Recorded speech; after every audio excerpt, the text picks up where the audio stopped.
Selamat pagi semuanya.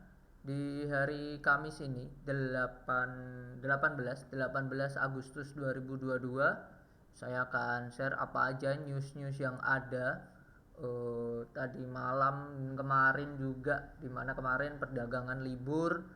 Kita mau lihat news-news apa yang bisa mungkin jadi salah satu watchlist kita di saham nanti, trading atau ya berdagang di hari inilah. Oke, dan apa aja mungkin yang bisa mempengaruhi indeks panda gitu. Yang pertama kita dari emiten news.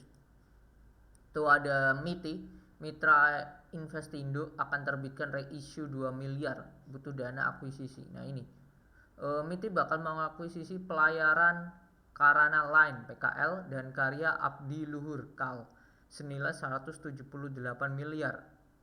Aksi itu dilakoni melalui entitas usaha yaitu Wasesa Line, di mana Wasesa Line mencaplok 99% saham PKL dan 70% saham KAL dari PT Perusahaan Pelayaran Samudra Karana Line.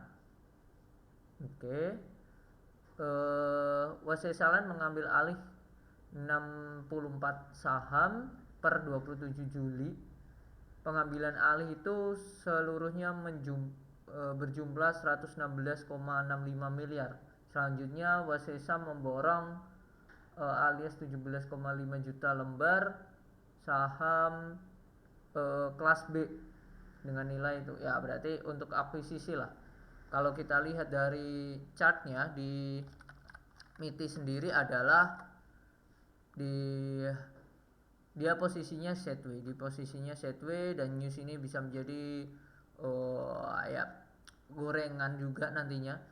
Seringkali kalau reissue-nya bersifat positif, biasanya sahamnya akan dibuat naik dulu. Tujuannya apa? Ya murni tujuannya buat red issue-nya itu laku gitu. Nah, kalau kita lihat seperti ini, red issue-nya nanti di harga berapa? Nah, ini tinggal ditunggu aja. Lalu selanjutnya ada Zirek yang menangkan tender pengadaan laptop PDN untuk LKPP 900 miliar. Wow. Zirek atau Zirexindo Mandiri Buana menjadi pemegang tender pengadaan laptop produk dalam negeri dengan nilai 6,3 T. Terkait hal tersebut, Zirek mendatangani kontrak payung dengan Lembaga Pengadaan Kebijakan Pengadaan Barang pada akhir Juli 2022 lalu. Keren nih.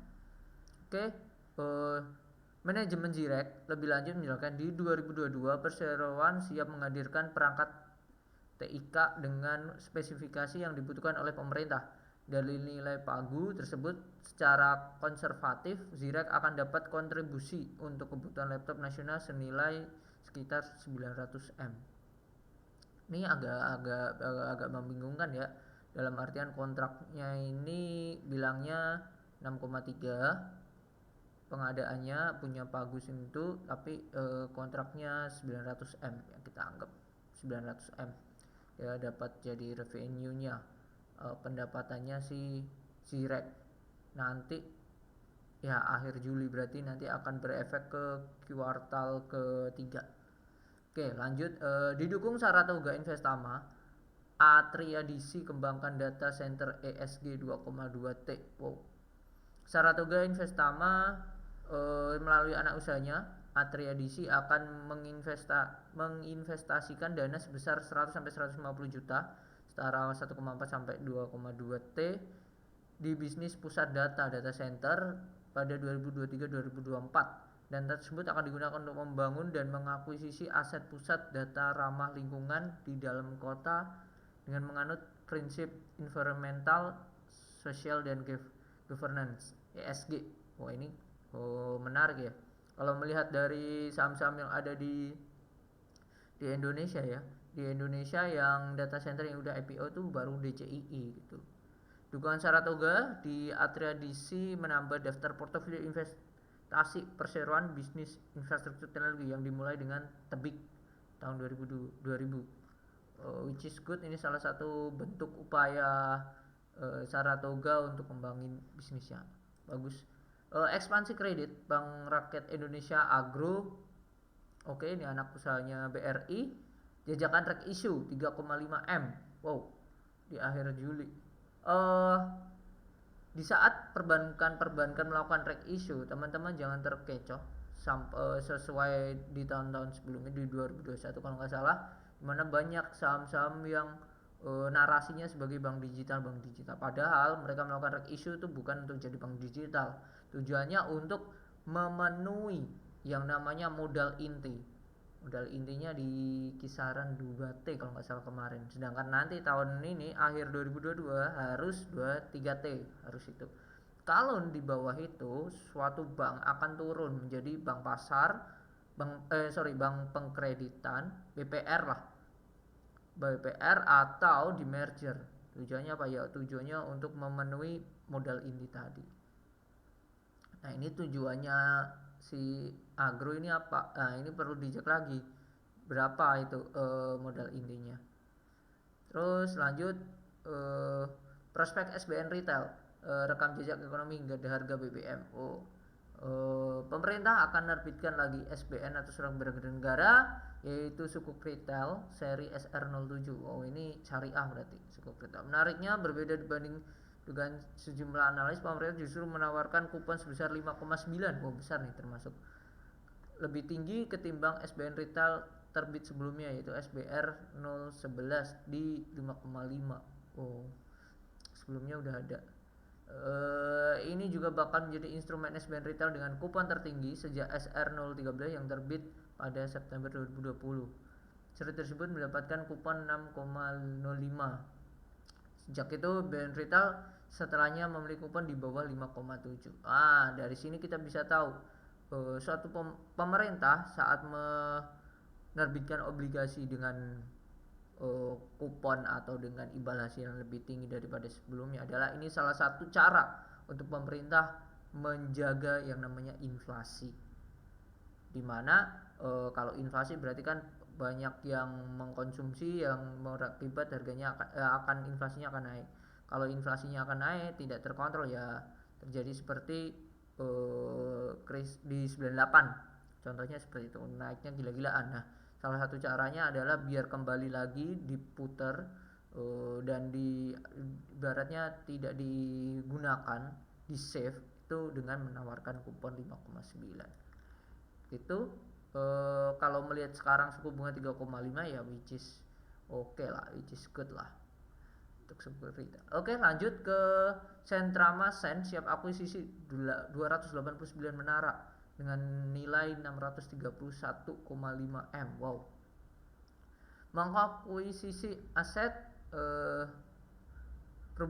perusahaan melalui anak usahanya. Melalui anak usahanya yaitu CMI atau Sentratama Menara Indonesia akan membeli 289 menara telekomunikasi dari PT Lasmana Swastia Prahida dan PT Tekindo Global Forstance. Transaksi ini penyelesaiannya akan terjadi pada tahap pertama 12 Agustus. Penyelesaian pembelian tahap-tahap berikutnya akan ditentukan kemudian hari, selambat-lambatnya 14 April 2023. Berarti bertahap. Kontraknya ini sampai 631. Nilai tersebut setara dari 28,43% nilai ekuitas. Apakah akan menggerus ekuitasnya? Akuisisi ini menaranya berlokasi di Jabodetabek, Banten, Jawa Barat, dan Jawa Tengah, DIY, Jawa Timur. Di luar Jawa juga ada ya, Bali, Nusa Tenggara, Sumsel, Sumba, Kalimantan, Sulawesi. Ini salah satu bentuk memperkokoh lini bisnis ya, Direktur Utama Sentrama Group. Akuisisi ini termasuk akuisisi aset sekitar 4.000 menara telekomunikasi yang diakuisisi EMA dari Indosat Eredo pada 2021. Ini salah satu bentuk yang makin menguatkan Sentama tidak mau kalah dengan yang namanya Mitratel dan juga ya Big Tower, itu juga menara juga Sen. Ini yang jadi pertanyaan adalah apakah mereka akuisisi dengan uang ekuitas itu, atau mereka mengakuisisi akan menerbitkan yang namanya red issue untuk menambah modal lagi. Itu patut tunggu. Oke, selanjutnya kontrak baru PTPP tembus 13,5. Wow, T naik 42%. Oh, besar termasuk ya. PTPP mencatatkan kontrak baru sampai dengan akhir Juli 13,55. Perolehan tersebut naik 41,9 atau 42 lah ya dibandingkan tahun lalu sebesar 9,5. Wah, which is good. Sampai dengan ini dengan teman-teman mengejar perolehan kontrak baru, masih terus mengejar di tahun ini mencapai target yang sesuai dengan manajemen.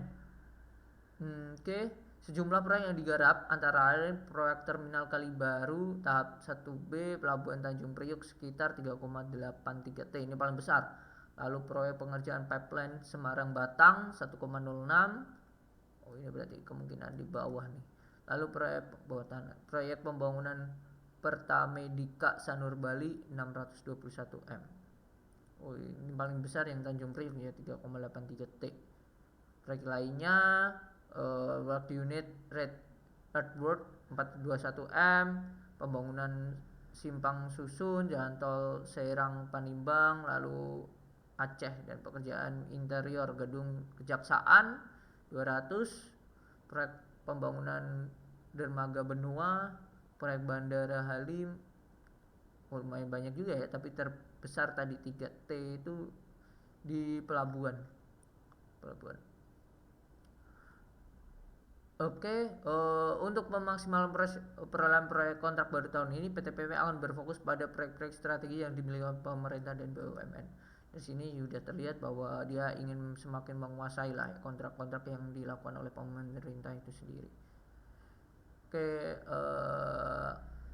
Oke, itu PTPP. Lalu penjualan turun, Indofarma Inaf berbalik rugi 90,71 M. Dari sini kita juga bisa melihat bahwa pandemi makin melandai, kita makin berdamai dan bisa berdamai lah ya, dan lebih bijak menyikapi COVID-19, dan sudah banyak yang booster, bahkan sebagian nakes sudah vaksin yang tahap 4, which is good untuk perkembangan di dunia, khususnya di Indonesia, di mana makin oke dan mulai new normal lah ya, new normal yang baru. Oke, selanjutnya penjualan mobil Astra kembali meningkat 27 pada Januari sampai Juli, tumbuh 22% dibandingkan periode tahun lalu. Wow, penjualan menjadi 300.000 unit selama 7 bulan atau tumbuh 26,7%. Wah, ini bagus nih Astra. Astra juga berhasil mempertahankan pangsa pasar sebesar 55%. Wow, pangsa pasarnya berarti hampir separuhnya. Ini which is good. Untuk Astra, kalau kita lihat dari chartnya, Astra itu ya dia konsolidasi, dan ini ada bandar volume diakumulasi banyak. Ini adalah area resisten. Ini di area resisten. Selanjutnya ini resistennya di sini, garis selanjutnya saya kasih garis warna merah. Akan menarik kalau teman-teman bisa dapat di sini. Ya, kalau nggak dapat di sinilah. Ini supportnya ya. Nah, ini supportnya 6.650 garis warna putih.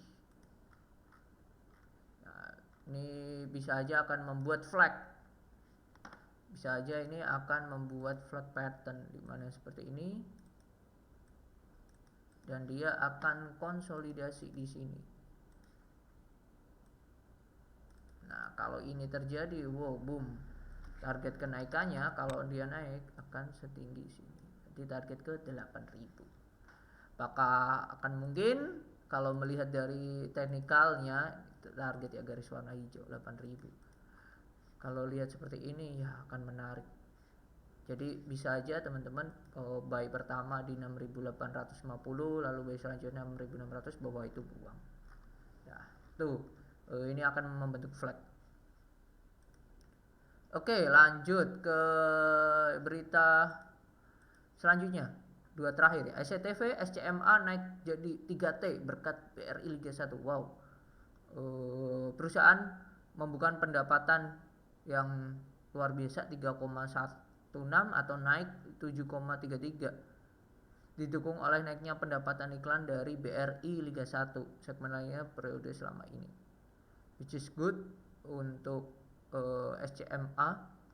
Belum lagi nantinya kalau nggak salah ya, Piala Dunia juga akan disiarkan oleh grup MTech, CMA dan kawan-kawan. Itu juga bisa menjadi pendongkrak. Jadi untuk tahun ini, sedangkan Piala Dunia akan dilakukan di akhir tahun, jadi tahun ini mungkin laba dari SCMA akan menaik pesat. Itu tidaklah janganlah kaget buat teman-teman. Oke, selanjutnya berita terakhir, usai cetak laba, Smartfren bidik pendapatan 11T. Wow. Grup Sinarmas, Smartfren membidik pendapatan 11T usai cetak laba bersih pada semester 1. Pendapatan usaha nilai tersebut naik 10,6. Oke, meningkatnya pendapatan perseroan juga diiringi dengan naiknya beban usaha. Make sense, tapi naiknya sebesar 2,34, sedangkan pendapatannya itu naik 10%. Mampu membukukan laba usaha sebesar 302, berbalik rugi usaha sebesar 8 kemarin, tahun sebelumnya itu rugi 82,7, sekarang untung 300, which is good. Juga mampu membalikan rugi sebesar nilai net profitnya itu tahun kemarin di Q2 2021 itu minus 451 M, sedangkan sekarang udah untung menjadi 54 M, which is good, dan ini hal yang bagus untuk Smartfren. Kalau kita lihat secara chartnya sendiri, Fren itu sudah naik, dan nah ini tepat di support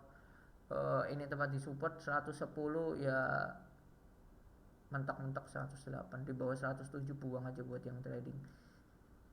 Ini akan menjadi saham yang oke, saham yang menarik. Target bisa ke 1 di sini, lalu kedua bisa di sini. Garis warna hijau. Ini targetnya ya. Risk reward menarik banget, di bawah 108 buang, silahkan. Targetnya 138, 158. Mungkin itu untuk yang terakhir kita lihat IHSG-nya. IHSG-nya kemarin hari Selasa naik, didukung dengan kenaikan Goto sendiri luar biasa. Goto ini ada ya pattern yang tertembus, dan which is good selama dia di atas 308. Ini bagus si Goto ini. Target selanjutnya dia bisa di ke sini ya, 350 untuk Goto ya, selagi dia berhasil kuat di atas 308. Cuman ini risk rewardnya udah nggak menarik, kurang menarik lah. Kalau lihat IHSG-nya, proyeksi kita masih sama, kemungkinan akan saham-saham balancer yang akan menguatkan. Intinya ada Astra, ada Goto tetap buka. Mungkin untuk sektor-sektor finance yang lainnya kemungkinan akan koreksi dulu, dan kemungkinan batubara juga akan ada perlawanan untuk naik di hari ini. Oke, mungkin itu video di hari ini. Semoga teman-teman di hari Kamis ini mendapatkan keberkahan dan dilancarkan rezekinya. Sampai jumpa di video belajar investasi saham selanjutnya. Bye bye.